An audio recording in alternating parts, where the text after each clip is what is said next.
Hello hello শিক্ষার্থীরা, আশা করি তোমরা ভালো আছো। আজকে আলোচনা করব তোমাদের সপুষ্পক ও অপুষ্পক উদ্ভিদ কি।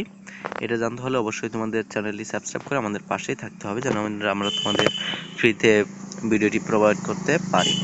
অবশ্যই তোমরা চ্যানেলটি সাবস্ক্রাইব করে আমাদের পাশেই থাকো। যেমন আজকে জানবো যে তোমাদের ষষ্ঠ অধ্যায়ের ষষ্ঠ শ্রেণীর শিক্ষার্থীদের আজকে ষষ্ঠ অধ্যায়ের সুপুষ্পক ও অপুষ্পক উদ্ভিদ কি। যে দেখো, আমাদের আমাদের উদ্ভিদরা যে অসংখ্য বৈচিত্র্যের আধার।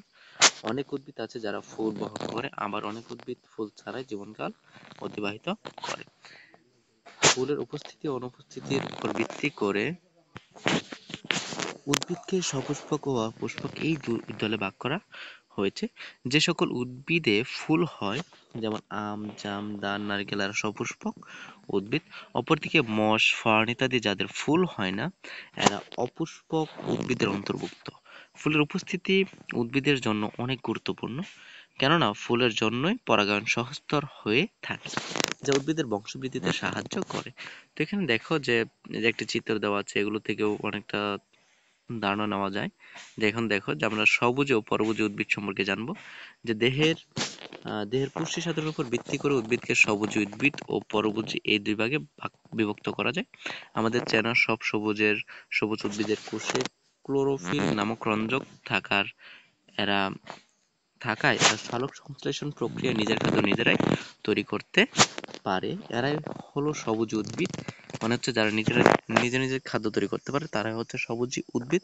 অন্যদিকে স্বর্ণলতা, গোস্ট প্ল্যান্ট বা ইন্ডিয়ান পাইপ ইত্যাদি উদ্ভিদে ক্লোরোফিল না থাকায় এরা নিজের খাদ্য নিজেরা তৈরি করতে পারে না এবং অন্যান্য উদ্ভিদের উপর নির্ভরশীল, তাই এরা পরভোজী। আশা করি তোমরা বুঝতে পেরেছো যে আসলে এখানে সবুজ উদ্ভিদ কারা, পরভোজী উদ্ভিদ কারা। তারপর এখানে দেখো যে রয়েছে উদ্ভিদের বংশবৃদ্ধি নিয়ে আলোচনা করবো। অবশ্যই পুরোপুরি ভিডিওটি দেখতে হলে অবশ্যই চ্যানেলটি সাবস্ক্রাইব করে লাইক কমেন্ট করে আমাদের পাশে থাকো প্রিয় শিক্ষার্থীরা। দেখো, উদ্ভিদের বংশবৃদ্ধি সম্পর্কে আজকে আলোচনা করবো যে সকল জীবেরই প্রজনন ক্ষমতা ঘটে। যেমন প্রজনন হলো বংশবৃদ্ধি প্রক্রিয়া, যার মাধ্যমে একই প্রজাতির নতুন বংশধর সৃষ্টি হয়। প্রজনন বিভিন্নভাবে হতে পারে। জনপ্রজননে ভিন্ন ভিন্ন পুং ও স্ত্রী জনন কোষে মিলনে নতুন সদস্য তৈরি হয়, আবার অযৌন প্রজননে শুধু এক ধরনের কোষ থেকে নতুন বংশ তৈরি হয়।